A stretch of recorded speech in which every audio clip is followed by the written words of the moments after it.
بسم الله الرحمن الرحیم. نننی درس سره یو ځل بیا عتیق الله درینوري ستاسې په خدمت کې حاضر یم. درس شروع کوو. زموږ درس په ډیزاین کې وال کې بیا په وال کې موږ سټریټ وال ویل او مستقیم دیوال. نن راځو دایروي دیوال سره کار کوو. ځینې وخت داسې ضرورت پیښیږي چې موږ دایروي دیوالونه په خپل پلان کې رسمو. لکه په دې موجوده پلان کې هم موږ ګورو چې دلته یو دایروي دیوال موجود دی. دې دپاره موږ د دایروي دیوال د پاسه دلته د هغې آیکن موجود دی، هغې باندې کلیک کوو. دې دیوال د رسمولو دپاره بیا څو شیان موږ ته پکار دي. اول دا چې موږ ته باید د په کومه شعاع چې دا دایره رسمیږي د هغې شعاع مرکز موږ ته معلوم وي. اکثر وخت داسې کېږي چې موږ مکمل دایرې په شکل دیوال راځي، بعضې وخت داسې راځي چې یو د دایرې د قوس یوه برخه وي. راځو دا دیوال چې دلته موږ جوړ کړی د همدې په شکل یو بل دیوال جوړوو. د دې مرکز د تعینولو دپاره اول راځو دې دپاره چې دا جنجال ډېر نه شي دا ګایډلاینز آف کوو. دلته ګورو د دې دیوال او د دې دیوال ترمنځ فاصله ده 3.50. نو معنا د دې شعاع به څومره وي؟ دا به تقسیم 2 کړو، دا به موږ ته د هغې شعاع په لاس راکړي. کله چې دې شعاع په لاس راکړه نو دلته بیا د دیوال د داخلولو آپشن دی چې دیوال کوم خوا نه آپشن کوو. مطلب موږ چې کله خپل کرسر ته حرکت ورکو نو دیوال یې کوم خوا ته راشي، ښي طرف ته یا چپ طرف ته. په دې کلیک کوو. لیفت رایټ سنټر دی، دا لیفت دی، دا رایټ دی او دا سنټر دی. نو موږ اول راځو دې نه استفاده کوو. اول راځو همداسې ساده یو دیوال رسمو. دایروي دیوال خو بیرون چرته. دا زموږ د شعاع انتخابولو لپاره اول کلیک چې ورکو ماوس ته حرکت ورکو. په کوم اندازه چې زموږ شعاع په کار وي هغه شعاع کلیک ورکو او قیمت خپل ورداخلو. بیرته به دا ګایډلاینز آن کو چې موږ د خط افقي راشي. فرض مثال په دغه فاصله هلته لیکو ورته 3000. زموږ د دې دایرې دپاره شعاع راغله 3 متره. اوس په کومه اندازه چې زموږ ټول دیوال په کار وي، نیمه دایره په کار وي، ټوله دایره په کار وي، په کوم ځای چې ورته کلیک ورکو هماغسې زموږ دیوال رسمیږي. غواړو دا نیمه دایره کړو. ګایډلاینز آن دي، فقط دا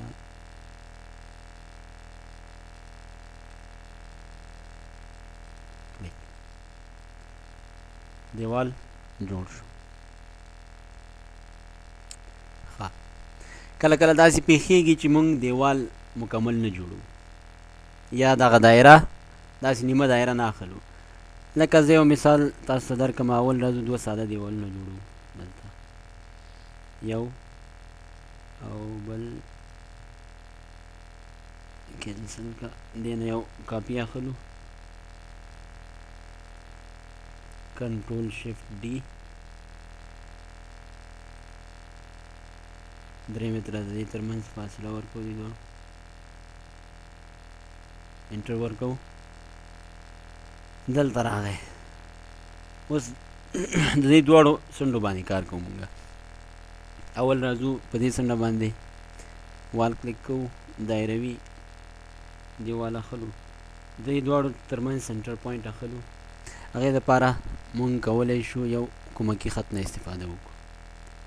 دې خط دلته یو لاین کش کوو دې ځای نه دې ځای پورې. اوس راځو دیوال اخلو، سنټر پوینټ د دې دا دی، دا زموږ د شعاع د دایرې مرکز شو. په دې باندې کلیک وکړو. اوس راځو دلته داسې دې نه بعد مونږ کولی شو دا منځ کې چې کومکي خط کوم مونږ رسم کړی و د تنصیف نقطې د پیدا کولو دپاره هغه ختم کړو. کله کله داسې پیښیږي مونږ وایو چې دا مکمله دایره دې نه وي، یعنې د دې دایرې یوه برخه دې راشي. لکه زه وایم چې دغه منحني دیوال چې کوم دی د دې دیوالونو څنډې نه 1 متر یا 2 متره په فاصله باندې باید راشي. اوس خو دلته فی الحال یو نیم متر و مونږ راځو دلته اول دی دپاره دلته یو کومکي خط رسمو. بیا دا خط دی فرض مثال 1 متر په اندازه. کنټرول خط به اول سلیکټ کو، کنټرول شفت ډي،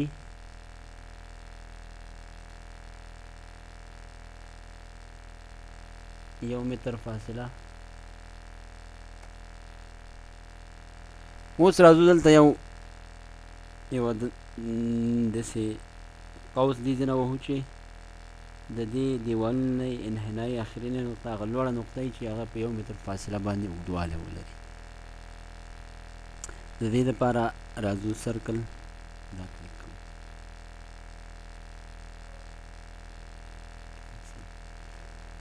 سرکل چې م کلیک کوو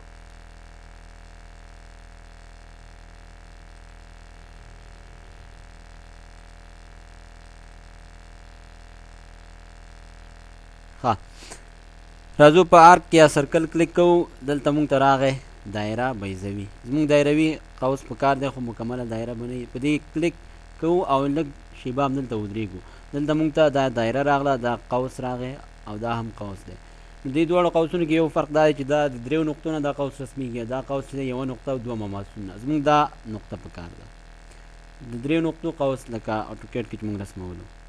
هغې دپاره راځو دې ځای نه یوه نقطه، بله نقطه دی تنصیف او بله دا نقطه. اوس ورته په کومه اندازه چې مونږ قوس پکاري په همغومره اندازه دې شعاع ته دوران ورکوو. راځو دلته اوس مونږ داسې یو دیوال پکار دی چې دې خط سره مطابق وي.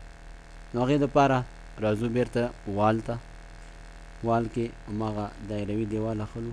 په دې چې مونږ ودرېږو د دې مرکز مونږ ته راکړي. اوس فی الحال مرکز دا ځای شو.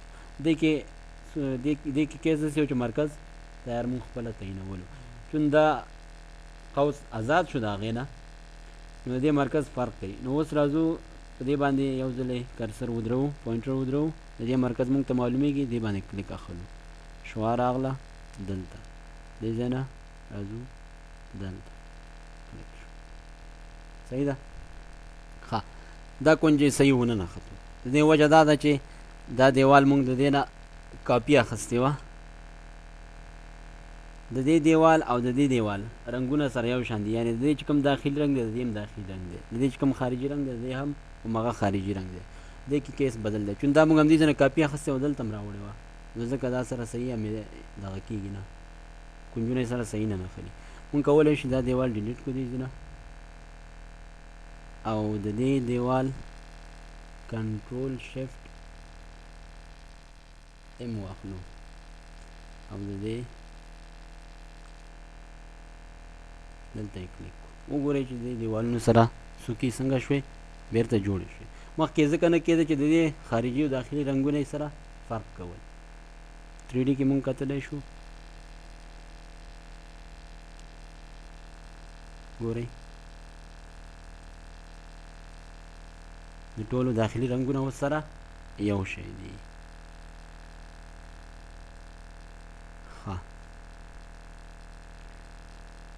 بیرته پلان ته ځو. دایروي دیوال کې هم دومره کفایت کوي.